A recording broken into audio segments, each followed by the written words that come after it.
పుత్తని జిల్లాలో నిర్మించారు. కావేరి రాజపుర గ్రామంలో శ్రీమతి జక్కంపూడి నరసమ్మ జక్కంపూడి భూస్వామి నాయుడు దంపతులకు కుటుంబ సంతానంగా జన్మించారు. విద్యాభ్యాసం ప్రాథమిక విద్యాభ్యాసం మరియు కళాశాల విద్యాభ్యాసం అంతా కూడా స్వగ్రామంలోనే జరిగింది. ఆ తర్వాత ఇంటర్మీడియట్ 1975లో ప్రైవేట్గా రాశారు. 1975-78 సంవత్సరంలో ఎస్వి ఆర్ట్స్ కాలేజీలో డిగ్రీని 78-80 సంవత్సరాలలో శ్రీ వెంకటేశ్వర విశ్వవిద్యాలయంలోనే పీజీ 81-86లో పిహెచ్డీని పూర్తి చేసుకోవడం జరిగింది. అంతేకాకుండా 1987-89 సంవత్సరంలో రీసెర్చ్ అసోసియేట్గా సారు ఇక్కడే పనిచేశారు.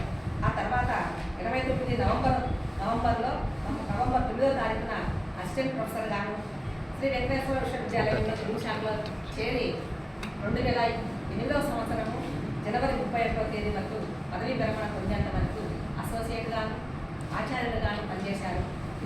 అంతేకాకుండా సార్ గారు యూజీసీ 2 మేజర్ ప్రాజెక్టులను పూర్తి చేశారు. ఉద్యోగ విరమణ తర్వాత తమిళ ప్రాజెక్టులో 3 సంవత్సరాలు పనిచేశారు. అంతేకాకుండా సంఘ సాహిత్యం గురించి తమిళంలో ఉన్నటువంటి సంఘ సాహిత్యాన్ని తెలుగులోకి అనువాదం చేస్తున్నారు. ఇటీవల కాలంలో ఆచార్య జయప్రకాష్ సార్ గారు మన తెలుగు అధ్యాపశాలకు రావడం జరిగింది. దాంట్లో అమ్మ సారు అందరం కలిసి సారు శిలపాలికారాన్ని అనువాదం చేసినారు తెలుగులోకి జయప్రకాష్ సార్ గారు.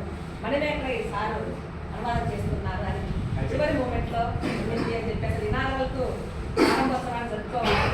అంతలోపలే సారు అనుకోకుండా ఇలా జరిగిపోయింది.